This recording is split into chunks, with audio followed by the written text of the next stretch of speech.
ರಾಜಕಾರಣಿ.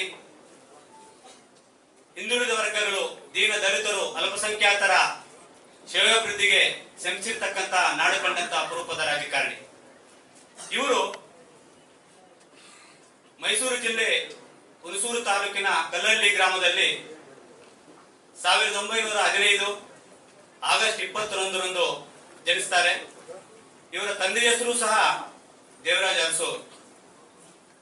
ತಾಯಿ ದೇವಿರಮ್ಮಣ್ಣಿ. ಅವರಿಗೆ ಒಬ್ಬ ಸೋದರರಿರ್ತಾರೆ, ಕೆಂಪರಾಜ ಅರಸು ಅವರು.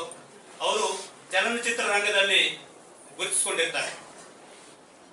ಅವರು ವಿದ್ಯಾರ್ಥಿ ದಶೆಯಿಂದಲೇ ಒಬ್ಬ ಆಸಕ್ತಿ ಹುಡುಗನಾಗಿ, ಚಿಂತನಶೀಲ ಹುಡುಗನಾಗಿ ಅರಸು ಬೋರ್ಡ್ ಶಾಲೆಯಲ್ಲಿ ಪ್ರಾಥಮಿಕ ಮತ್ತು ಪ್ರೌಢ ಶಿಕ್ಷಣವನ್ನ ಮೈಸೂರಿನಲ್ಲೇ ಮುಗಿಸಿ ಬೆಂಗಳೂರು ಸೆಂಟ್ರಲ್ ಕಾಲೇಜಿನಲ್ಲಿ BSc ಪದವಿ ವ್ಯಾಸಂಗವನ್ನ ಮುಗಿಸ್ತಾರೆ.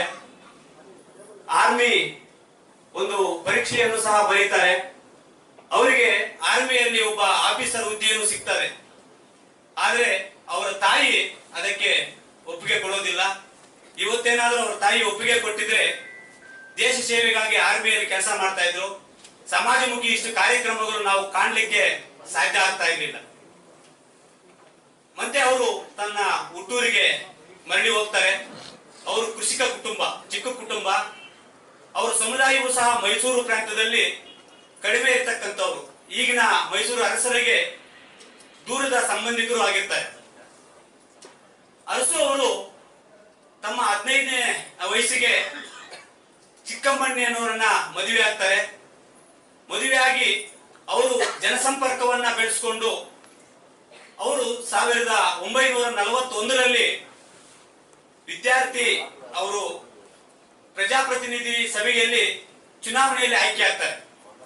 ಆ ಸಂದರ್ಭದಲ್ಲಿ ಭಾರತದ ಸ್ವತಂತ್ರದ ಹೋರಾಟದ ಕಿಚ್ಚು ದೇಶದಾದ್ಯಂತನೂ ನಡೀತಾ ಇರತಕ್ಕಂತ ಸಂದರ್ಭದಲ್ಲಿ ಅವರು ಕ್ವಿಟ್ ಇಂಡಿಯಾ ಚಳವಳಿಯಲ್ಲೂ ಸಹ ಭಾಗವಹಿಸ್ತಾರೆ.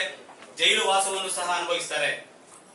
ಒಬ್ಬ ಕ್ರಿಯಾಶೀಲ ನಾಯಕನಾಗಿ ಬೆಳೀಲಿಕ್ಕೆ ಹೋರಾಟದ ಮುಖಾಂತರ ತಮ್ಮ ಪ್ರತಿಭೆಯನ್ನು ವ್ಯಕ್ತಪಡಿಸುವುದರ ಮೂಲಕ ಒಬ್ಬ ರಾಜ್ಯ ಒಂದು ಮುಂದಿನ ದಿಕ್ಸೂಚಿಯಾಗಿ ಅವರು ಬೆಳೀತಾರೆ. ಪ್ರಥಮವಾಗಿ ಕಾಂಗ್ರೆಸ್ ಪಕ್ಷದ ಮುಖಾಂತರ 1952ರಲ್ಲಿ ಹುಣಸೂರು ವಿಧಾನಸಭಾ ಕ್ಷೇತ್ರದಿಂದ ಅಂದಿನ ಪ್ರಧಾನಮಂತ್ರಿಗಳಾಗಿರ್ತಕ್ಕಂಥ ಶ್ರೀಮತಿ ಇಂದಿರಾ ಗಾಂಧಿಯವರ ಒಂದು ಆಶೀರ್ವಾದದಿಂದ ಹುಣಸೂರು ಕ್ಷೇತ್ರದಲ್ಲಿ ಪ್ರಥಮ ಬಾರಿಗೆ ಶಾಸಕರಾಗಿ ಆಯ್ಕೆಯಾಗ್ತಾರೆ. ತದನಂತರ ಅವರು ಸಹ 1957ರಲ್ಲೂ ಸಹ ಮತ್ತೆ 2ನೇ ಬಾರಿಗೂ ಸಹ ಶಾಸಕರಾಗಿ